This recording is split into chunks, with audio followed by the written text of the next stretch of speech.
भारत के पास दुनिया की सबसे खतरनाक बैटिंग लाइनअप है। भारत अब हमसे बहुत आगे निकल गया है। देखिए क्या बोल रहे हैं दिग्गज। भारत एक ही दिन में 3 टीम उतार सकता है। भारत के बराबर कोई नहीं है, बोल रहे हैं क्रिकेट पंडित।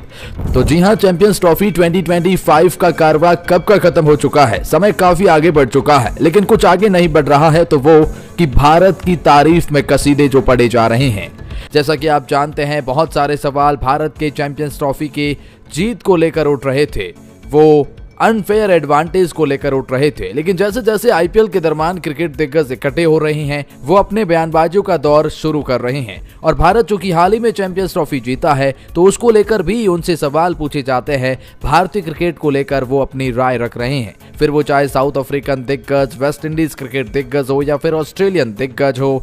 और जैसा कि आप जानते हैं, पाकिस्तान जो रोना रो रहा है बार बार भारत की उस जीत को लेकर भी, तो उनको भी जवाब मिल रहे हैं। आइए आपको एक एक करके बताते हैं तमाम क्रिकेट दिग्गज क्या कह रही हैं चैंपियंस ट्रॉफी की भारत की जीत को लेकर। तो क्या वाकई में भारत को कोई फायदा मिला था, या इन सब को लेकर भी तमाम दिग्गज। लेकिन आगे बढ़ने से पहले अगर आप भी है टीम इंडिया के फैन, तो वीडियो को लाइक कर दीजिए। इंडिया की जीत से खुश है तो उसी खुशी में सब्सक्राइब का बटन दबा दीजिए, बिल्कुल फ्री है। और हाँ, कमेंट सेक्शन में बताइए आईपीएल 2025 में आपकी फेवरेट टीम कौन सी है, जैसे आप सपोर्ट कर रहे हैं अपनी टीम बता सकते हैं। वेल चलिए जानते हैं क्या कह रहे हैं तमाम दिग्गज। विराट कोहली नहीं, रोहित शर्मा नहीं, सुनील नारायण ने इन भारत के 2 बल्लेबाजों को बताया दुनिया का सबसे खतरनाक बल्लेबाज। दुनिया के मिस्टर स्पिनर माने जाने वाले सुनील नारायण ने उन 2 भारतीय बल्लेबाजों का नाम लिया है जो चैंपियंस ट्रॉफी के बाद अब सबसे ज्यादा खतरनाक उनको मानते हैं। 2 ऐसे बल्लेबाज जिनको लेकर एक बल्लेबाज जो हालिया में है, लेकिन एक बल्लेबाज पहले के हैं, वीरेंद्र सहवाग का नाम लिया कि वीरेंद्र सहवाग दुनिया के सबसे खतरनाक बल्लेबाजों में से एक थे। लेकिन अब जब मैं भारत की बात करूं तो मुझे भविष्य में यशस्वी जायसवाल का नाम लेता हूं। नारायण ने जायसवाल को क्रिकेट का भविष्य माना है और कहा कि वर्तमान में जायसवाल एक ऐसे बल्लेबाज हैं जिनके खिलाफ गेंदबाजी करना उन्हें बहुत मुश्किल लगता है। जायसवाल को लेकर बात करते हुए सुनील नारायण ने कहा, वह निडर बल्लेबाज है और मुझे लगता है कि उनके पास गेंदबाज पर हावी होने की मानसिकता है। वह लगातार गेंदबाजी पर हावी होने की कोशिश करने की इच्छा शक्ति रखता है। यकीनन जायसवाल एक भविष्य का सुपरस्टार है, इसमें कोई 2 राय नहीं है। जबकि गिल, बुमराह नहीं बल्कि इस खिलाड़ी को होना चाहिए। रोहित के बाद भारत का अगला कप्तान सुनील नारायण ने इसको लेकर दे दिया बड़ा बयान। जी हां, अब वेस्ट इंडीज और केकेआर के मिस्टर स्पिनर सुनील नारायण ने भारतीय क्रिकेट टीम का अगला कप्तान किसे होना चाहिए, इसको लेकर अपना बहुत बड़ा नाम खुलासा किया है। नारायण ने युवा बल्लेबाज यशस्वी जायसवाल को भारत का अगला कप्तान बनाने को लेकर भी अपनी राय दे दी है। हालांकि नारायण ने माना कि अभी वो युवा है, लेकिन इस खिलाड़ी के अंदर लीडरशिप की क्वालिटी नजर आती है।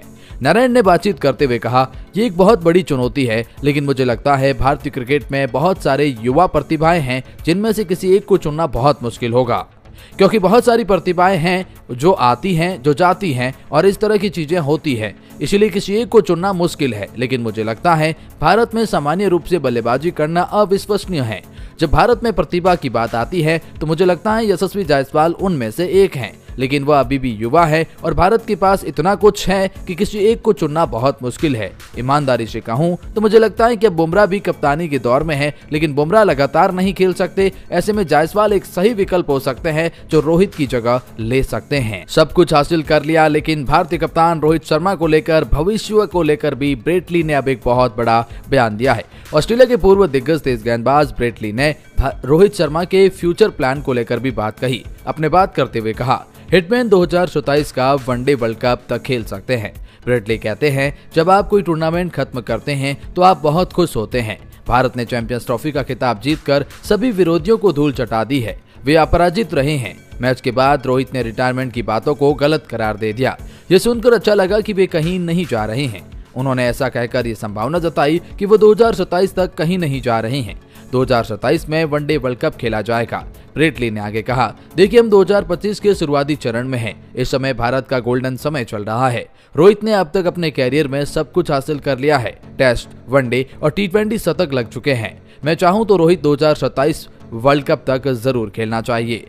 तो वहीं पूर्व ऑस्ट्रेलियाई ने आगे बात को ले जाते हुए कहा, रोहित ने हर ट्रॉफियां जीती हैं, उन्होंने सब कुछ जीता है, लेकिन एक चीज जो उसने नहीं जीती है और एक चीज जो मुझे याद है वो 50 ओवर का विश्व कप। एक खिलाड़ी के तौर पर रोहित शर्मा नहीं चाहते हैं कि वे कप्तान के तौर पर वनडे वर्ल्ड कप का खिताब जीतना चाहते हैं।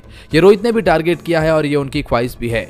ब्रेट ली ने कहा, मान लीजिए आपके पास 2 साल है, खुद को तैयार करें। मेरे हिसाब से उसे जो करने की जरूरत है वो सिर्फ तरोताजा रहना, और जब मैं ये कहता हूं कि तरोताजा रहो, खुद को बिना थके पर्याप्त खेलने का समय दो।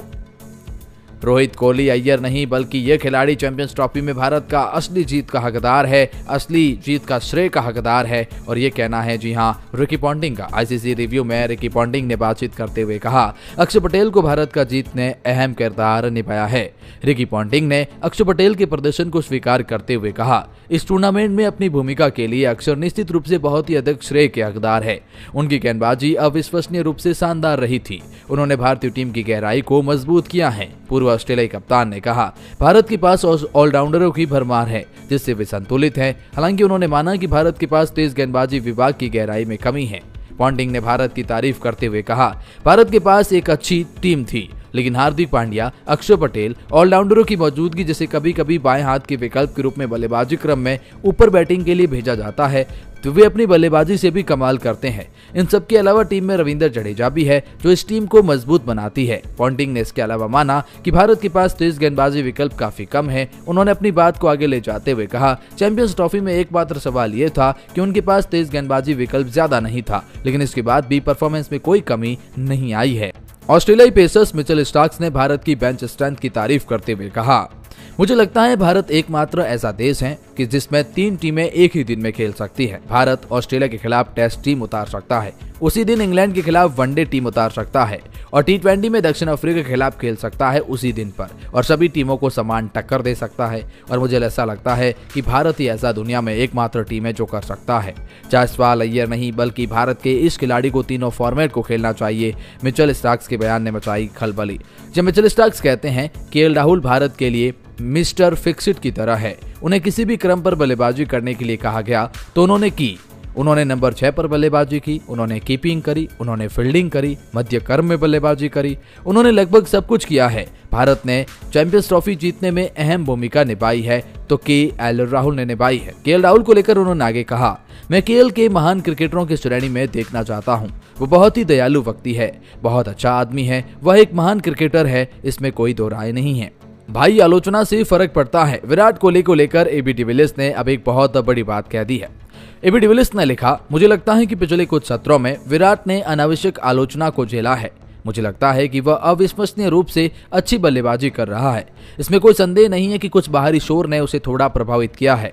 आखिरकार हम इंसान हैं। मेरे खेलने के दिनों में भी बहुत सारे बाहरी शोर थे जिनका मुझ पर असर पड़ा है। जरूरी नहीं कि मेरे प्रदर्शन पर, लेकिन आप इसके बारे में सोचते हैं। आप केवल इंसान हैं। आप अपने होटल के कमरे में जाते हैं और सोचते हैं कि क्या मैं अभी भी अच्छा हूँ, क्या मुझे अभी भी यहाँ रहना चाहिए, क्या मुझे कोच से किसी दूसरे स्थान पर बल्लेबाजी करने के लिए कहना चाहिए, क्या मैं टीम के लिए सही काम कर रहा हूँ। इसलिए विराट बेहतरीन टीम मैन और आखिरकार एक इंसान होने के नाते निश्चित रूप से उनके दिमाग में संदेह तो आते ही होंगे।